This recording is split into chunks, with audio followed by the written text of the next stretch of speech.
நண்பர்கள் அனைவருக்கும் இருவர் சேனலின் வணக்கங்கள். இன்னைக்கு நம்ம கிரிக்கெட் அப்டேட்ல எதை பத்தி பார்க்க போறோம்னா, கௌதம் கம்பீர் மேல மருந்து பதுக்குனதுக்காக வழக்கு ஒன்னு போடப்பட்டிருக்கு. இந்திய கிரிக்கெட் அணியோட தலைமை பயிற்சியாளரான கௌதம் கம்பீர் கோவிட்-19 பெருந்தொற்று காலத்துல சட்டவிரோதமா மருந்துகளை பதுக்கி வைத்திருந்து விநியோகம் செய்யப்பட்டதா கூறப்படும் வழக்குல அவருக்கு எதிரான நீதிமன்ற விசாரணை நடவடிக்கைகளுக்கு இடைக்கால தடை விதிக்க டெல்லி நீதிமன்றம் மறுத்துட்டாங்க. மேலும் தனிப்பட்ட செல்வாக்கு கொண்டு நீதிமன்ற நடவடிக்கைகளை பாதிக்க முயல வேண்டாம் அப்படின்னும் கடுமையா எச்சரிச்சு இருக்காங்க. இது இந்திய அணியின் பயிற்சியாளரா இருக்கும் கௌதம் கம்பீர் தற்போது அழுத்தத்தை ஏற்படுத்தியிருக்கு. இந்திய அணியின் தலைமை பயிற்சியாளர் கௌதம் கம்பீர் அவரோட அறக்கட்டளை மற்றும் சிலர் மீது கோவிட் பெருந்தொற்று காலத்துல ஃபேபி ஃப்ளூ ஆகிய மருந்துகளை உரிய உரிமம் இல்லாம பதுக்கி வைத்து விநியோகம் செஞ்சதா டெல்லி மருந்து கட்டுப்பாட்டு ஆணையம் வழக்கு பதிவு செஞ்சாங்க. இந்த வழக்கை விசாரிச்ச விசாரணை நீதிமன்றம் கம்பீர் நேர்ல ஆஜராக வேணும்னு உத்தரவிட்டாங்க. இதை எதிர்த்து கம்பீர் தரப்புல டெல்லி உயர்நீதிமன்றத்துல மனு தாக்கல் செய்யப்பட்டுச்சு. இந்த மனு நீதிபதி நீனா பன்சால் கிருஷ்ணா முன்பு திங்கட்கிழமை விசாரணைக்கு வந்துச்சு. அப்போது கம்பீர் தரப்பு வழக்கறிஞர் கம்பீர் ஒரு முன்னாள் எம்பி, இந்திய கிரிக்கெட் அணியின் முன்னாள் கேப்டன் மற்றும் கோவிட் காலத்துல மக்களுக்கு உதவியவர் அப்படின்னு அவரோட நற்பெயர்கள் ஒண்ணா அடுக்குனாரு. இதனால கோபமடைந்த நீதிபதி, நீங்க ஒரு சாதாரண கோரிக்கையை முன் வச்சிருந்தா நான் பரிசீலனை செஞ்சிருப்பேன். ஆனா நீங்க பல விஷயங்களை கூறி கட்சிக்காரரின் பெயர், அவரது நற்சான்றிதழ்கள், அவர் செஞ்ச சேவைகள் என அனைத்தையும் குறிப்பிட்டு நீதிமன்றத்துல பெயரை பயன்படுத்தி சலுகை பெற முயற்சிப்பது போல் தெரியுது. இது நீதிமன்றத்துல எடுபடாதுன்னு காட்டமா நீதிபதி தெரிவிச்சிருக்காங்க.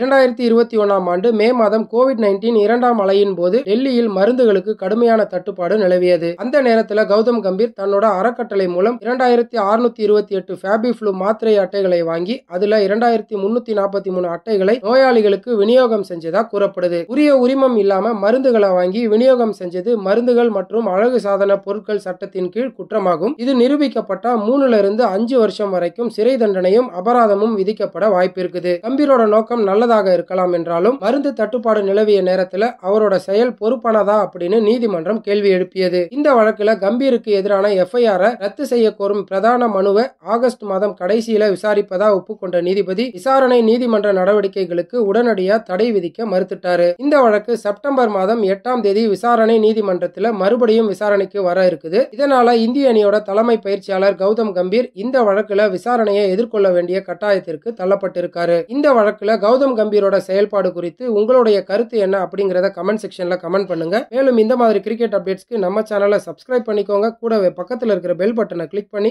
அதுல இருக்கிற ஆப்ஷனால செலக்ட் பண்ணிக்கோங்க.